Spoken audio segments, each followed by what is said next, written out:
Hello friends, कैसे हैं आप सभी। उम्मीद करता हूँ अच्छे होंगे, स्वस्थ होंगे।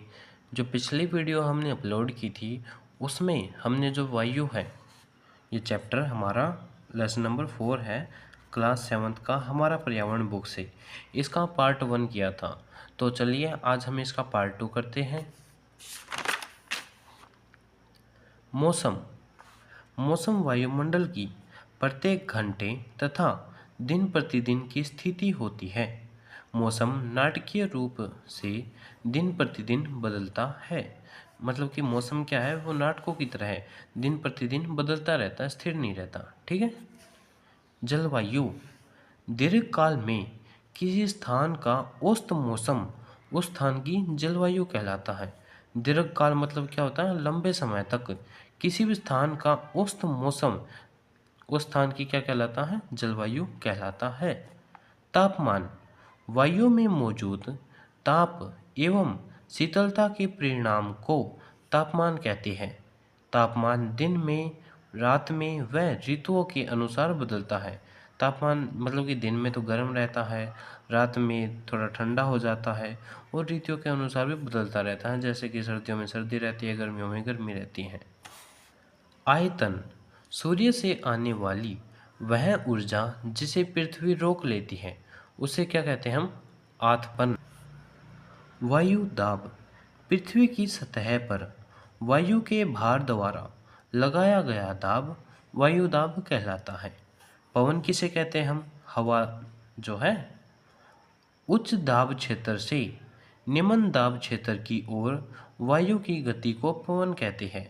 पवन कितने प्रकार की होती हैं, पवन 3 प्रकार की होती हैं। चलिए पढ़ते हैं कौन कौन सी होती हैं।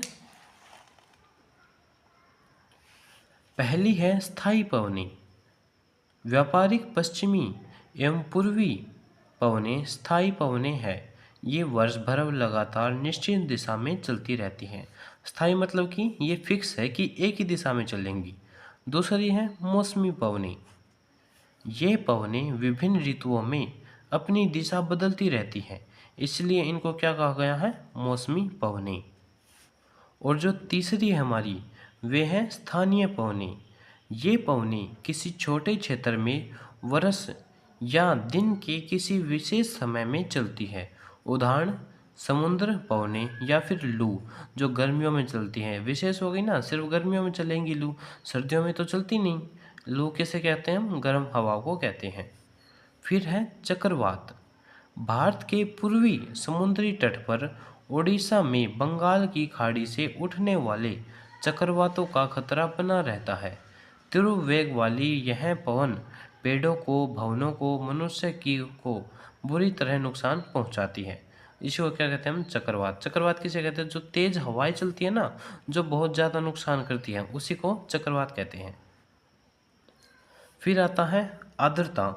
जब जल पृथ्वी एवं विभिन्न जलाशयों से वाष्पित होता है तो वह जलवाष्प बन जाता है। वायु में किसी भी समय जलवाष्प की मात्रा को आर्द्रता कहते हैं।